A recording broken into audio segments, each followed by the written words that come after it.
Welcome to the Black Paper. My name is Ndukwe Onoha. And I'm Cheta Wanzi.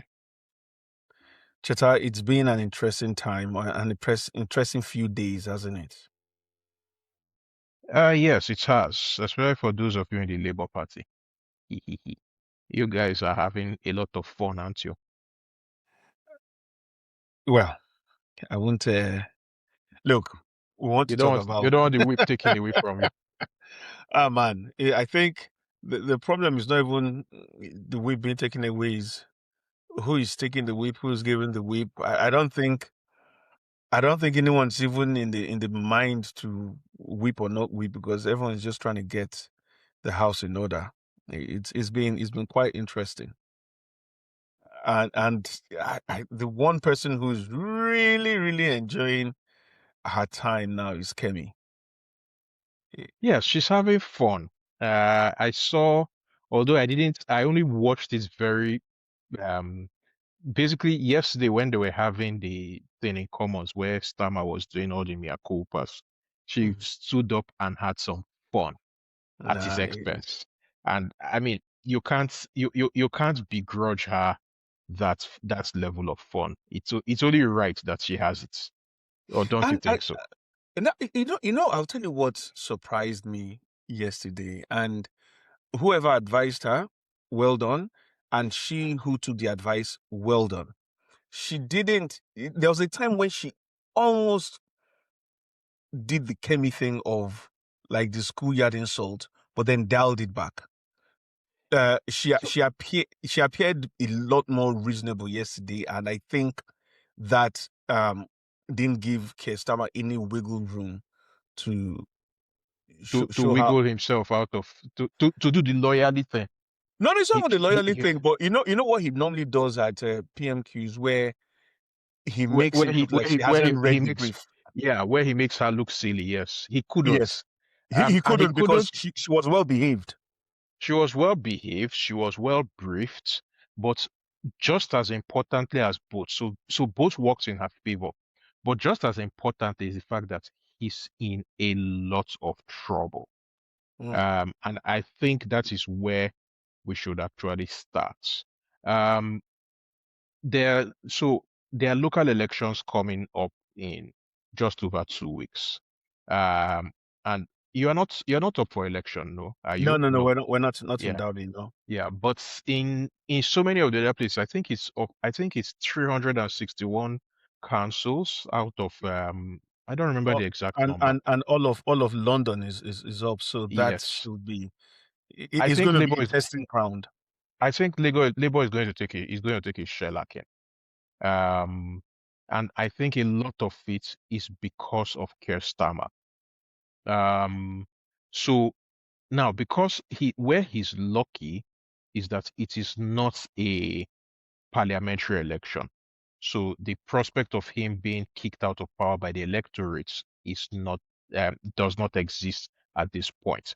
However, he's now standing the risk of, if memory serves me, being the first ever Labour leader to be removed by a rebellion of his party. It's And it hasn't happened before. So that's something that is a very Tory thing. But it mm, appears that Keir Starmer is on that because by the time Labour gets beat at the elections in 2 weeks, the mood within the Parliamentary Labour Party will be absolutely poisonous. Right now, it's not very good for him mm. and it's because of one thing or one name, Peter Mandelson. Um, Also known as the Prince of Darkness. well, whatever. Um, the darkness has now come to envelop Starmer. Or, And or, or, when or you, is he? I think, sorry, so I think he has now moved to the Lord of Darkness. I mean, he was Prince of Darkness. Now, when he became a whatever Lord, he he became Lord was, of. But carry on, sorry. whatever he was called. So I think a brief background for our people. Peter Mandelson, was has, or not was, is, he's still very much alive, is someone who has been involved in labor politics since the 80s, and he rose very fast through the ranks. He is somebody who knew how to get things done. Who can I think of in the he's sort of a British equivalent of the late Tony Aneni within Nigerian politics. He's sort of Now you Mr. see, Fix It. that is actually brilliant for those who know Nigerian politics. I think that is a brilliant comparison. Yeah, so it's sort of as in basically if you want something done, if you want the bodies disappeared, if you want, he's the person who can do it for you. So in political terms, he's sort of Tony Soprano.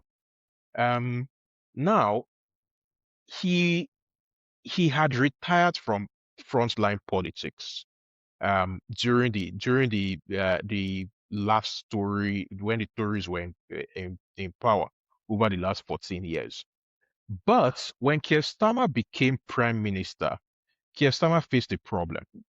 A lot of Keir Starmer frontbenchers, including the person who he had tapped up as foreign minister initially, David Lammy, and Keir Starmer himself had made a lot of uncomplimentary comments about the US president, a certain Daddy Trump.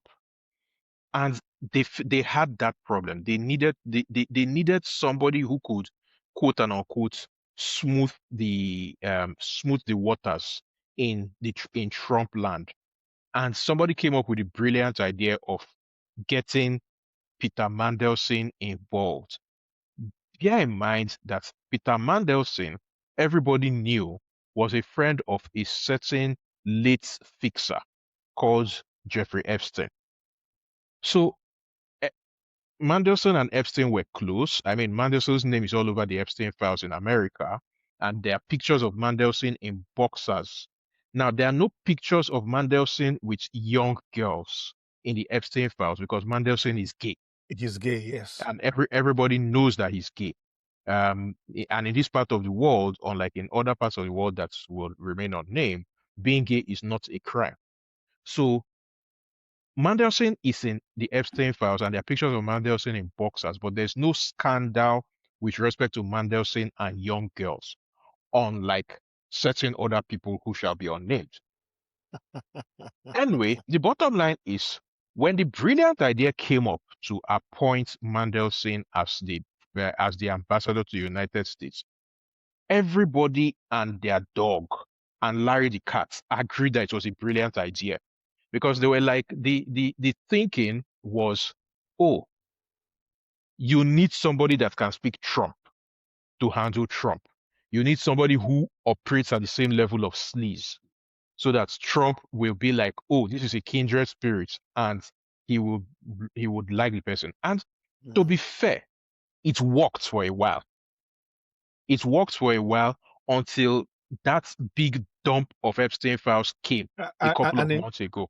in fact, I think at this point it's good to remind people that whilst the rest of the world was getting what about 25% tariff slapped on them, the UK had just Britain got less, yes significantly about less. 10% or thereabouts. Yes. So it did And work, it was attributed to Mandelson's work. but Cheta, again, isn't wasn't and dial back a bit to what you've said, especially about um, people like David Lammy, who definitely um, said uncomplimentary things about Trump, and I suspect might have been part of the reason why he was demoted from uh, foreign secretary to justice with the added lollipop of, oh, here you go, you're now deputy PM. But Trump has also shown in his second term, if anything, that whilst that vindictive strain may be there, what's more important to him is the money and how he can make it. And I say this because JD Vance, who called him America's Hitler, is his vice president. So Yeah, yeah, but did it what make happened?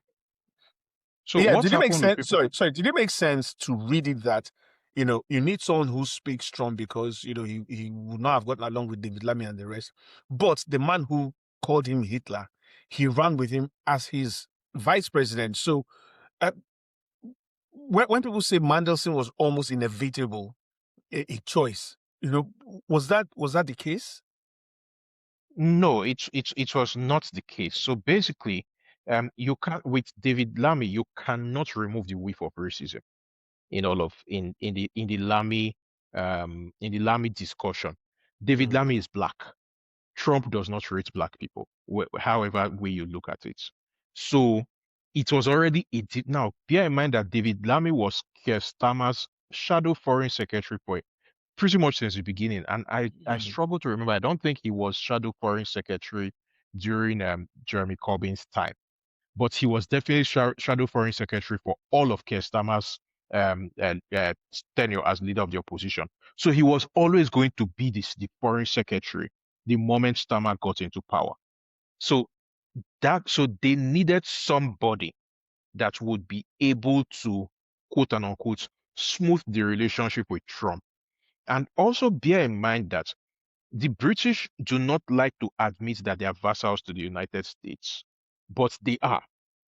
mm, And so keeping they always talk about this special relationship between the UK and the US.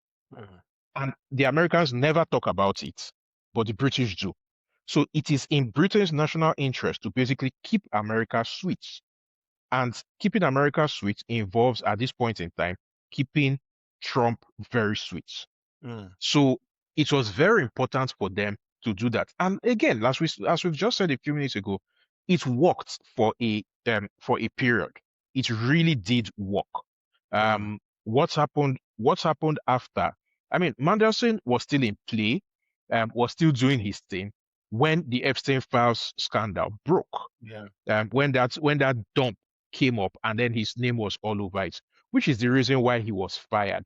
And then what Mm, has happened in the last week is that there has been a scandal, due to the fact that Mandelson actually failed his security vetting mm, before he was appointed. So the order that has emerged is that Stammer appointed him, announced the appointment before the security services finished vetting him. And mm, so you, as a counselor, you were vetted before you were allowed. mm. I have friends who work in sensitive positions within the British civil service. Nigerian friends, Commonwealth friends, they are all vetted. So In, I think in fact, sorry, Shida, I used to work for an MP, and even before uh, getting getting my letter of employment, I was vetted, asking questions about Nigeria and all that. So it's pretty standard. I mean, if I go back 20 years when I got my job at Unilink Systems, which was an IT firm that in Waterloo that I worked in for a while before I eventually moved back to Nigeria. Because Unilink used to do work as a contractor for the Ministry of Defense and the Prison Service, I never went into the Ministry of Defense at the time, but I did go to some of the prisons to do some work. I was vetted. This was for a Mm, private company. So mm, basically, I think Stammer's major error on this particular thing, and there have been a lot of other errors. So let's not front about that. But mm, on the Mandelson thing specifically, his major error is the fact that he jumps the gun to appoint Mandelson before the security vetting came through. Now, the second issue is okay, security vetting came through and Mandelson failed. Um, I'm not very clear as to what he failed. I don't think they announced what he failed, no, but he has yeah. business interests with Russia. He has business interests with China. And at the moment, the British establishment is pretty hostile to both. Mm, So those could have been. And I was listening to a radio show the other day, and somebody pointed out something, said, "Oh, because the radio show host, when this person said, when it was said that, oh, that Mandelson had business interests with Russia and China, the radio show host was like, but Boris Johnson actually used to have dinner with Russian spies." And the mm, person replied, and the person is somebody in a position to know. The person replied that the difference between Johnson and Mandelson is that Johnson was an elected official. There is nothing the security service can do about mm, a member of parliament in that respect, as opposed to somebody who is an appointee. mm. So this is where As the someone who's the civil servant. yes.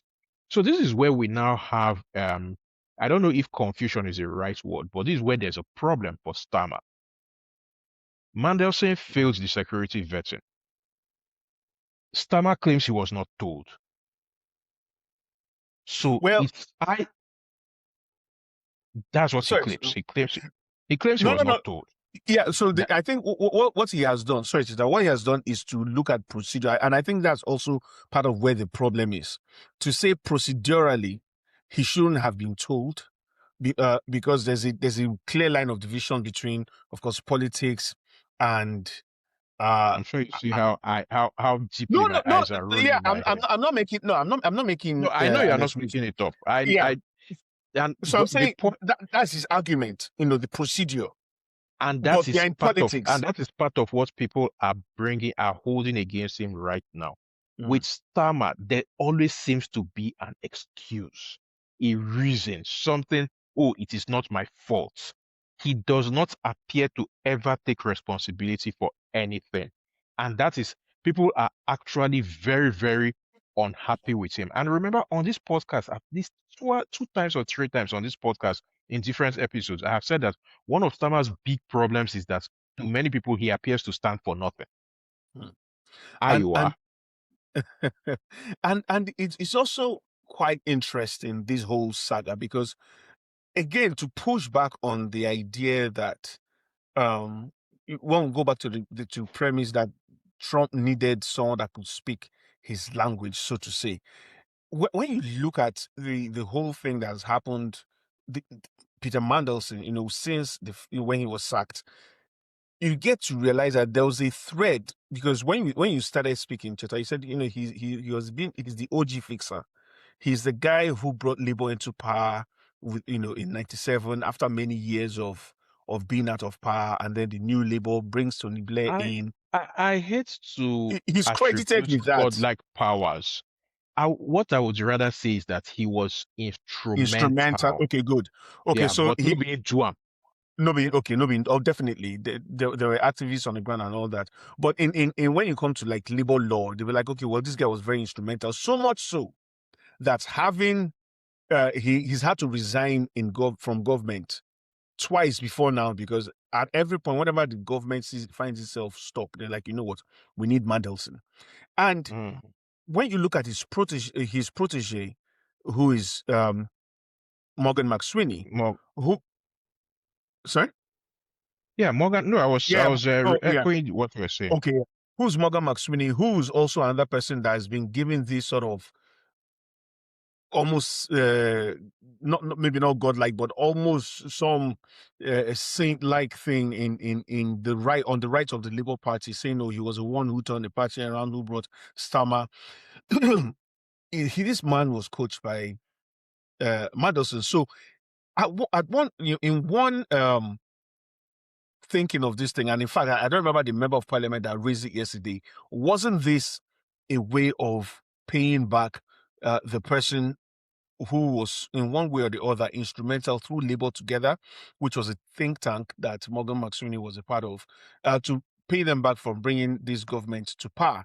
And I say this because the former top civil servant Oli Robinson, who was sacked, when he was giving his evidence to the Foreign Select Committee, said pretty much that, look, Morgan McSweeney kept saying, get this guy in place. I don't care about security vetting and all that. So it was almost like that thing of, well, we've brought you into power, now this is what I want, and not so much about the need to placate what was his name, Donald Trump.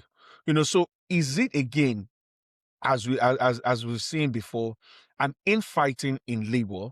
Because on the right you had Mandelson, Morgan McSweeney, who have had their way, and then on the left, suddenly, whether someone is You have leaking the to remnants of Corbyn. remnants of Corbyn. So is this really at the heart of it? Is this a civil war that has had the opportunity to play out because Epstein files dropped?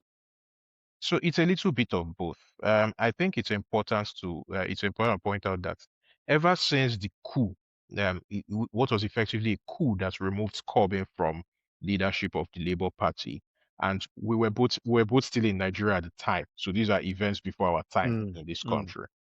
Ever since that, And the it's interesting British, you call it a coup, but carry on. it was a coup. Whatever language you want to use, it was a coup. Ever since that, the British left has been fractured.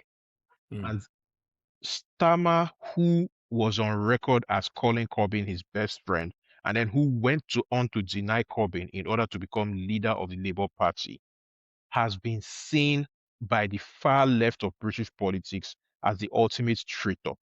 Many of them would probably rather Farage become prime minister than Stammer to remain in post. mm. So there's that dynamic. From your more neutral people, Stammer's big problem is trust and transparency. Again, I would refer back to what I have said before. He does not appear to stand for anything. He appears to go with the wind. Whatever he thinks people want to hear at this point in time or at any point in time, is what he will say. And that's um that's the appearance of that always gives always makes him look so untrustworthy that people are always, whenever it's about him, people are always on their guard. You can't really build. I think if we want to be honest, I think that the only thing Starmer has done very well since he came to power is his reaction to the Iran war.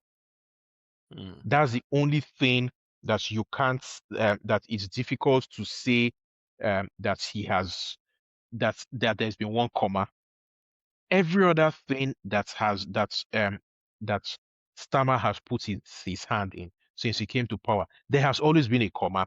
It's and starting with what the winter, is it winter cap With the or full allowance. winter fuel allowance, everything.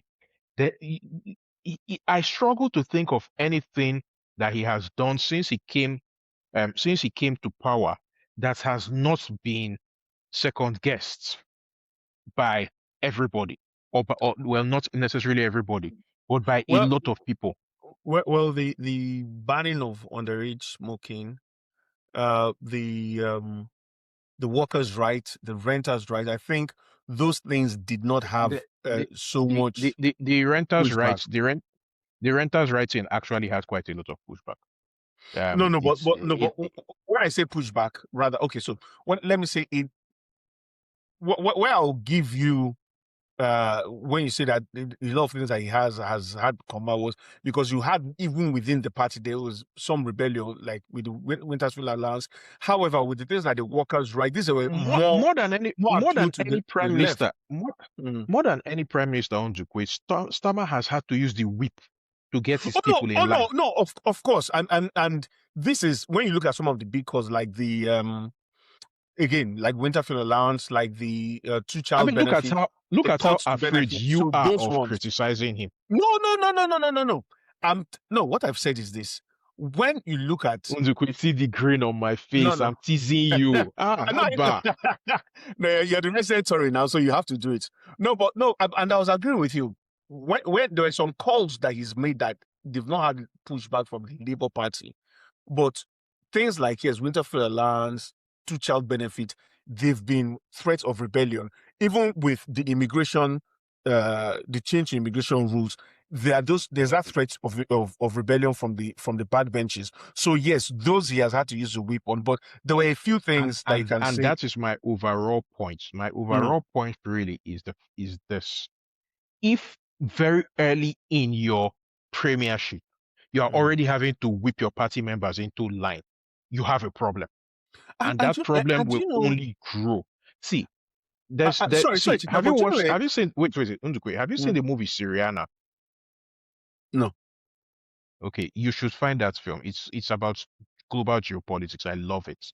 It's from okay, 2004. Yeah, you see George Clooney is there, Matt Damon. Very good. Very it's a solid movie. okay, Now, it's on Netflix. there, Okay, so I carry on. there's something that Alexander Siddig's character said. He was an Mm, Arab prince in the film. He was talking about the US, and he said, when you have 5% of the world's population and you have to do 50% of the world's military spending, then it means that your powers of persuasion are in decline. Mm-hmm. I'm going to adapt that into describing Stammer.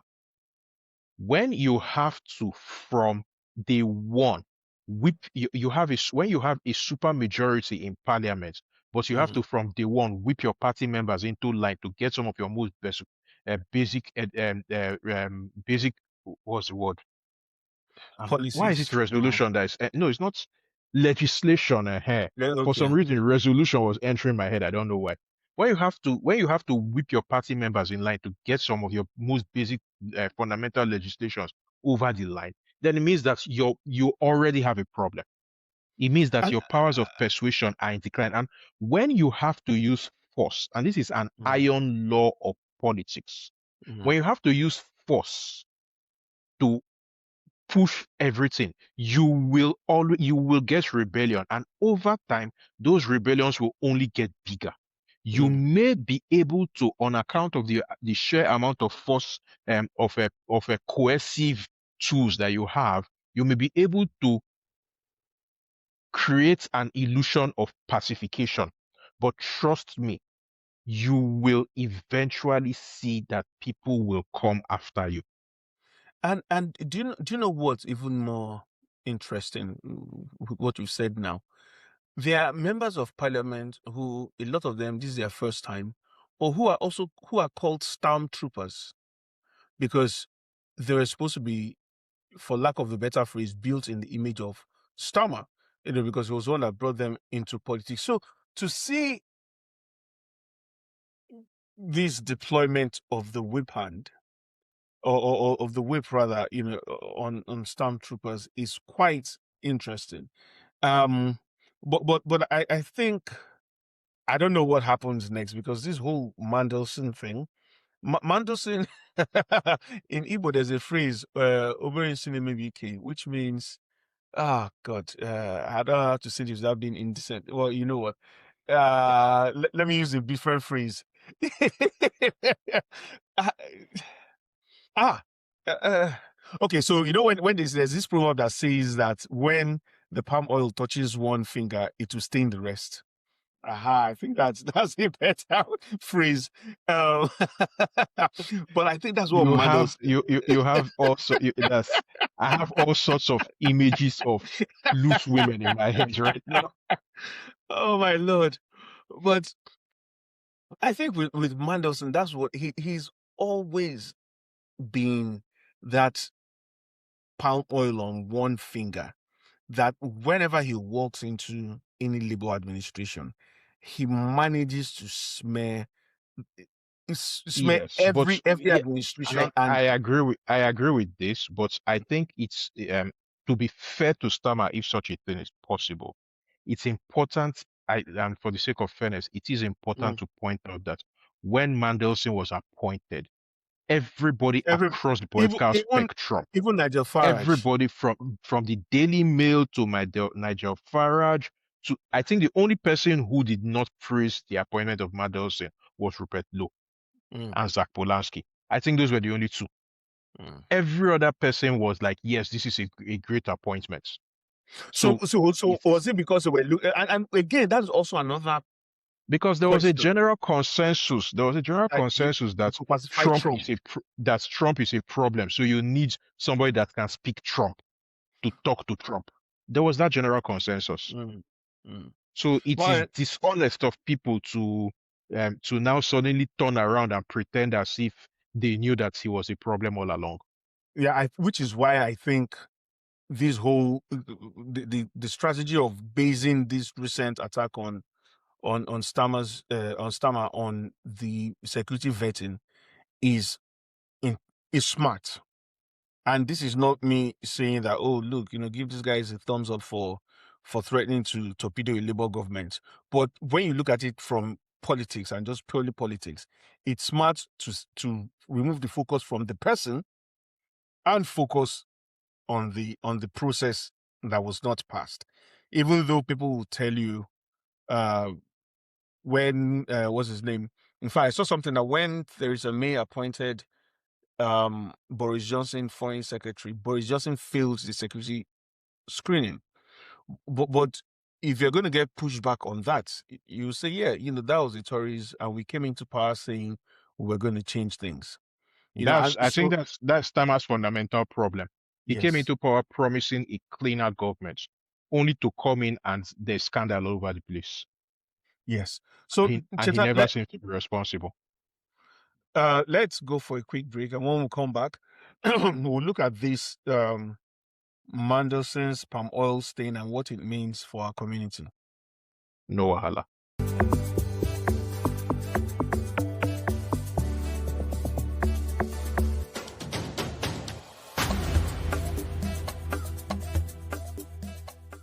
Welcome back to the Black Paper. My name is Ndukwe Onoha. And I'm Cheta Wanze. Cheta, in the first episode, why do I keep Hey, saying episode? In the Agade first, Abiala. I'm not that old. In fact, you're older than me, Cheta, please. Please. But As I'm sprightlier than you.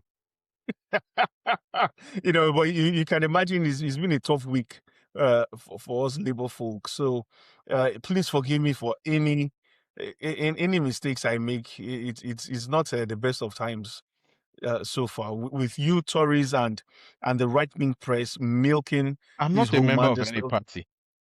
Yeah, but at least you're sympathetic. You're sympathetic to those blue guys. I'm sympathetic to the Lib Dems. Even more distressing. Uh, but Cheta, so we all know, and it's still unfolding, how this Mandelson affair will affect the Labour Party, especially with, as you said, as you pointed out earlier, and as we remember, there are going to be elections next month, where sadly, whatever hope. They go brush now like they do brush Arsenal.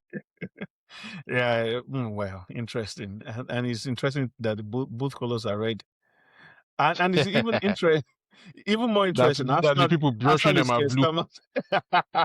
No, but this time around, I think it would be more of the Man City colored guys doing the bruising to both the red and the blue than Oh anything. well, let's not consider that.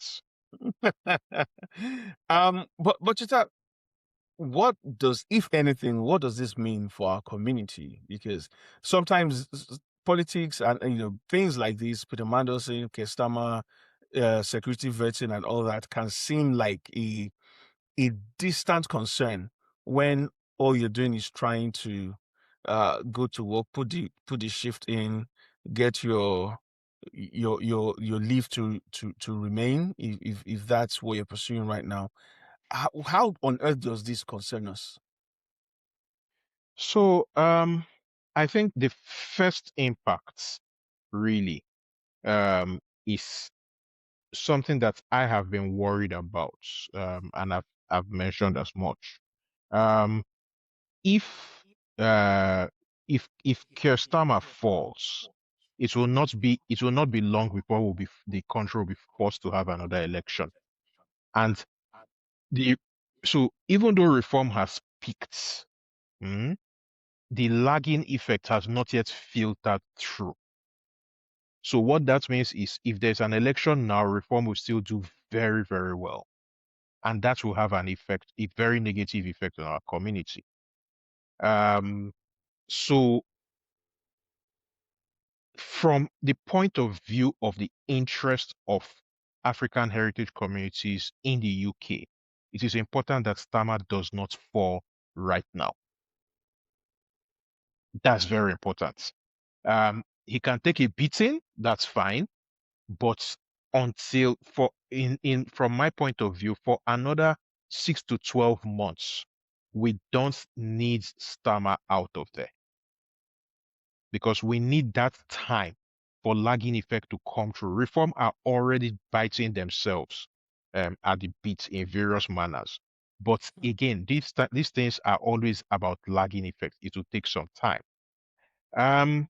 So there are certain granular impacts. So Starmer has been doubling down on a points-based system for immigration that prioritizes sort of like high salary rules and all of that good stuff. Um, if he falls, if he leaves, even that goes out the window. Even that goes out the window. I mean, you heard the nonsense that Zia Yusuf said last week that Mm. they would stop granting visas to countries that are seeking reparations. In That's fact, Ghana, mhm. but they mentioned Nigeria, and Nigeria is not officially seeking reparations. But there's nothing that prevents them from putting all of us. After all, everybody in a black skin, I guess they must be all Mhm. seeking reparations. That's racism that reform represents will become front and center in UK politics. Um, and it's again, so I'm almost as if I'm sounding like a broken record. It does not help us. Mm. Um, Number two, Starmer has handled the Iran war very, very well. And the Iran war is the geopolitical event of our time. I don't see anybody in current frontline UK politics except Ed Davey Mm. that has the good sense to handle it properly. But Ed Davey isn't going to become prime minister anytime soon. Mm. So if Starmer falls, it becomes Mm. easier to railroad Britain into making a mistake in Be- this whole thing. And, And and, that's and, something that we don't want to happen.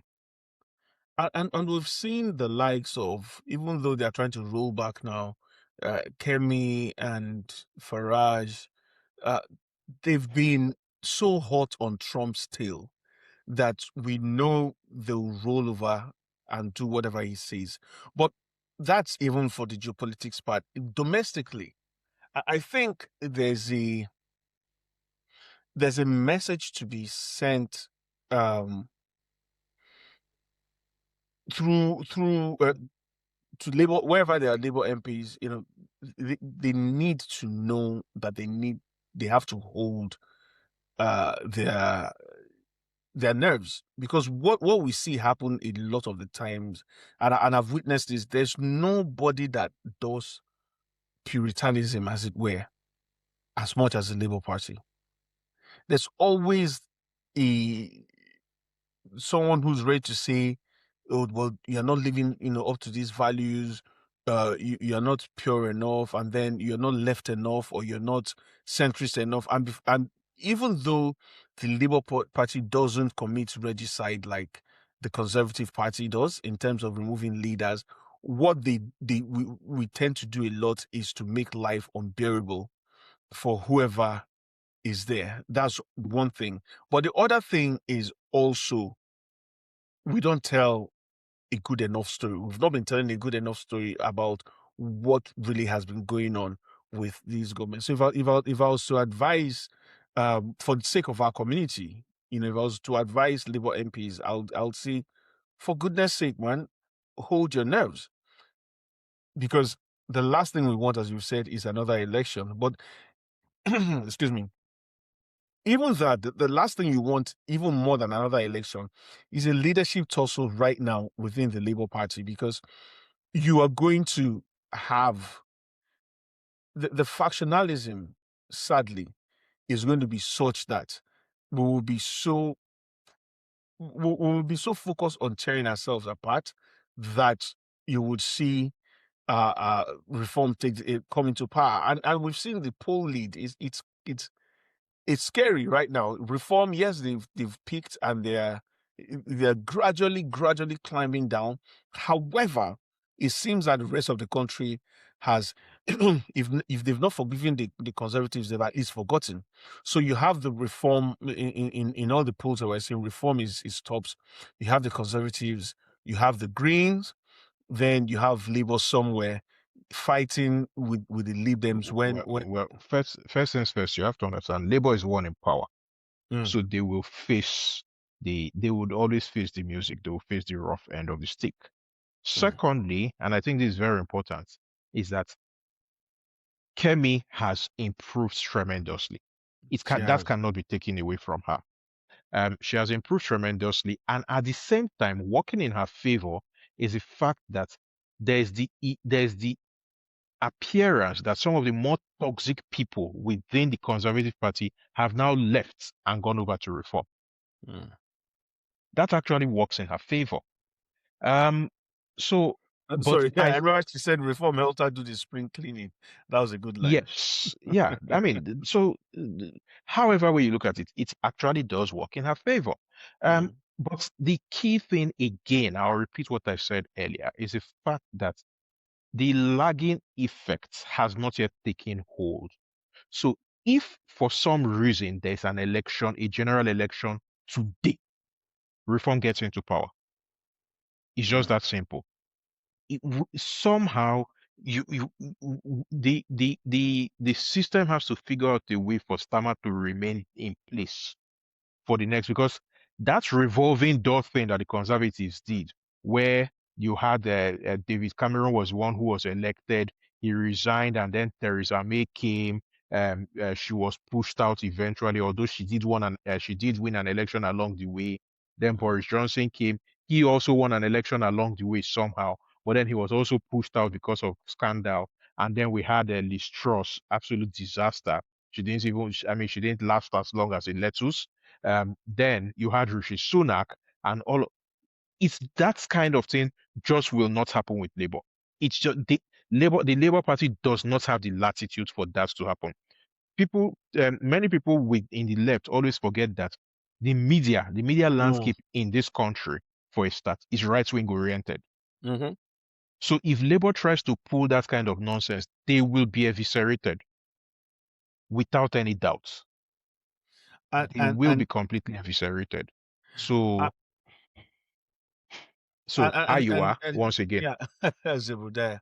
If I was to advise again, I'm nowhere near that table to advise. I think I mentioned it. So I think either the second or the third episode. What needs to happen, and I think it will happen if the government has that political nous, is that after the May election there should be a reshuffle, and a lot more of the left-leaning members should be brought into the cabinet, because so that's not going to happen. Stammer does not have. So here is one thing that you people have to understand and accept about Stammer. He has an authoritarian streak, which means, and then he does not know how to live and let live. So people who oppose him, he doesn't know how to. Stammer does not know how to build a big test. well, I don't know so much about the authoritarian streak, and this is why I'll say so. He Because does. You no, no, you no, hang grew on, up hang under on. you grew up under Abacha. There are some No, kind no, of no, things no, that you should be no, able no. to Here's no, recognize. no, no. No. Here's what I'm saying. Here's why I say so. And he's been again walloped for it, but a lot of the U-turns has been him saying, right, I'm going to have to do what needs to be done in order to keep my space. So yes, he might start off saying we're going to do this and that is it. But Did you see along the my big line, yawn? and I saw it. But along the line, he's been made to turn on a few of his policies. So for He's someone, been made to turn on these policies because of the threat of massive rebellion, because of the threat of everything falling so apart. so so But don't you think again, that let us that if, go if someone back to was the yeah, but don't you think if someone see. was then saying, looking at the future and saying, look, we're going to have an even bigger rebellion if we don't increase the size of this tent, you know? It's just what I'm saying. If because there will be another Okay, rebellion. let us look at Stammer. Mm. Mhm. And his so when Stammer came into leadership of the Labour Party before he became Prime Minister, what was the first thing he did? Well, Corbyn, He purged the party. which He is in. purged the party. Sorry, I've just been listening Yeah, to a podcast called the Origin Story, and it's almost like the handbook for socialist leading parties. There's always a purge. So when you just said well, purge, no, yeah, no, because what I was listening to on the way mm, back home was mm. somebody comparing Stammer with Boris Johnson. Because Mm. when Boris Johnson How did became that Prime happen? Minister, Oh the yeah, guy you made purge some it. the guy yeah he purged the You purge the party. um centrists. Yeah. yeah he purged the party.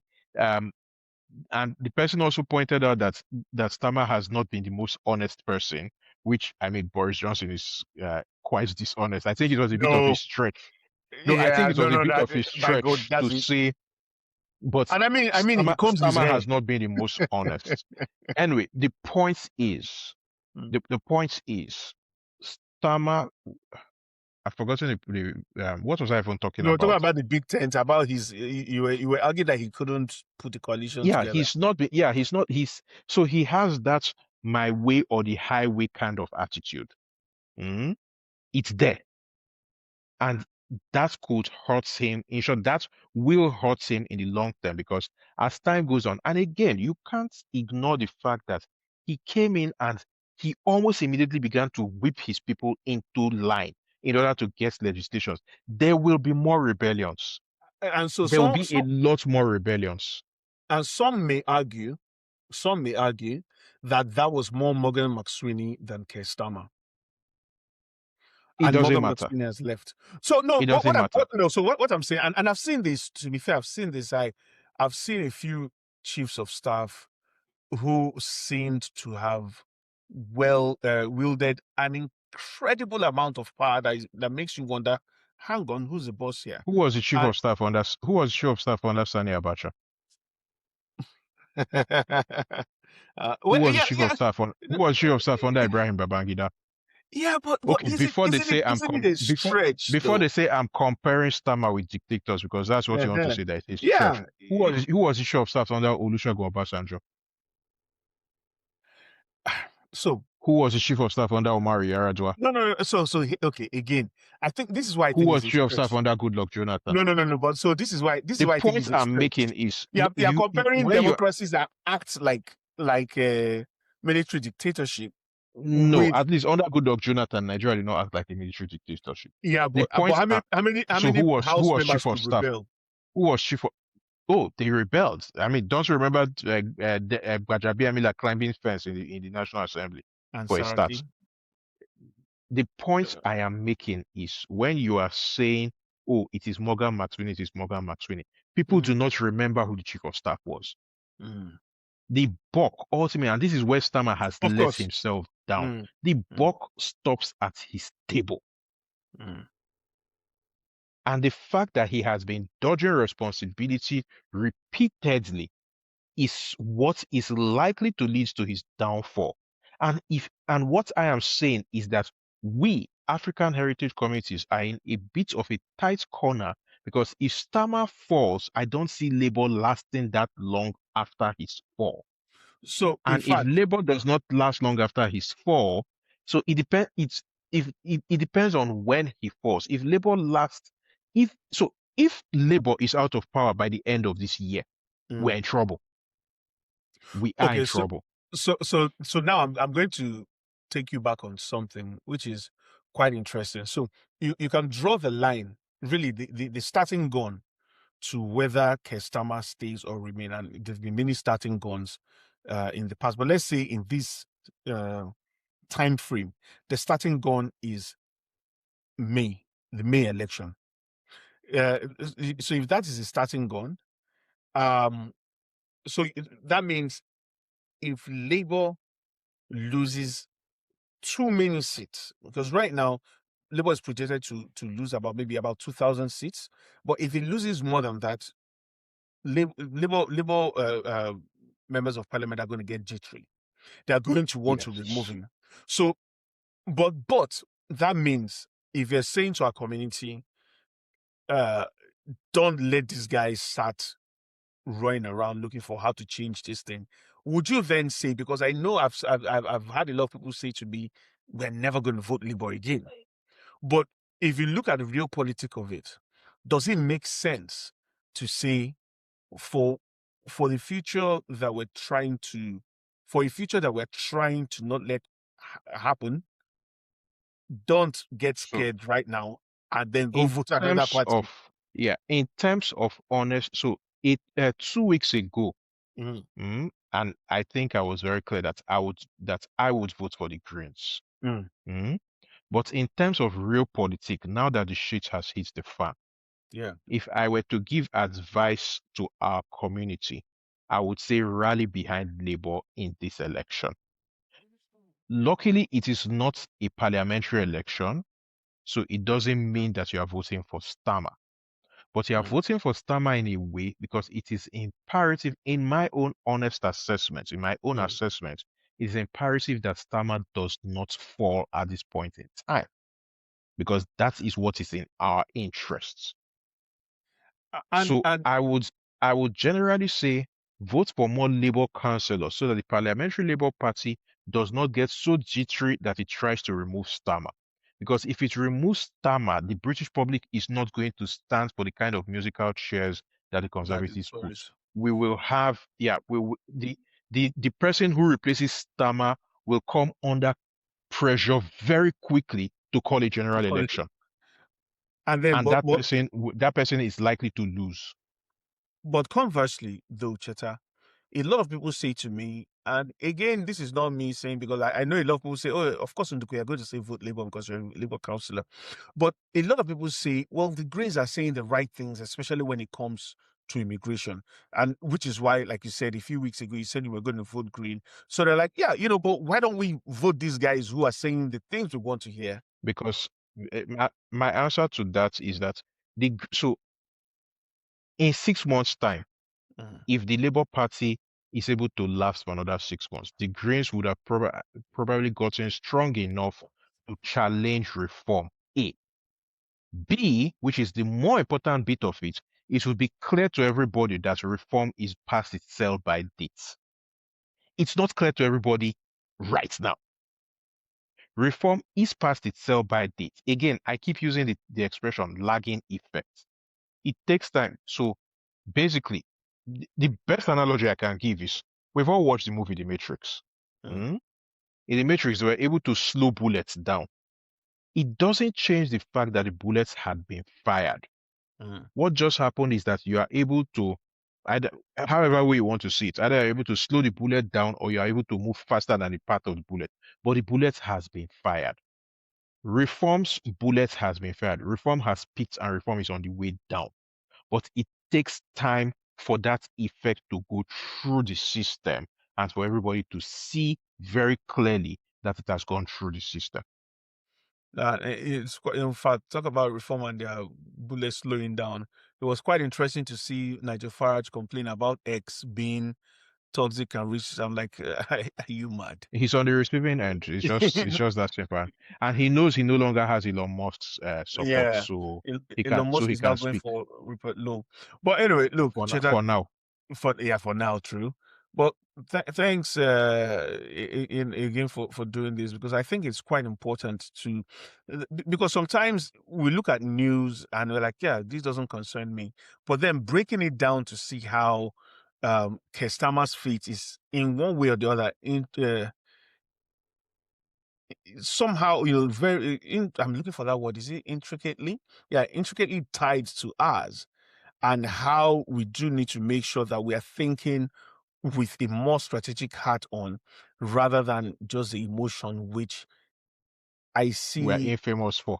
we're infamous for. And whenever I have conversations with people, I'm like, oh my goodness, this is so emotional, this conversation. But sometimes you want some people may need things to happen before they go back and like, you know what, perhaps we shouldn't have acted that way. But look, let's hope for the best, and I don't know what that best would be because honestly, I don't see a way out of this. But I can only hope because it's bad, It's but bad. It's it, bad, bad. it's bad.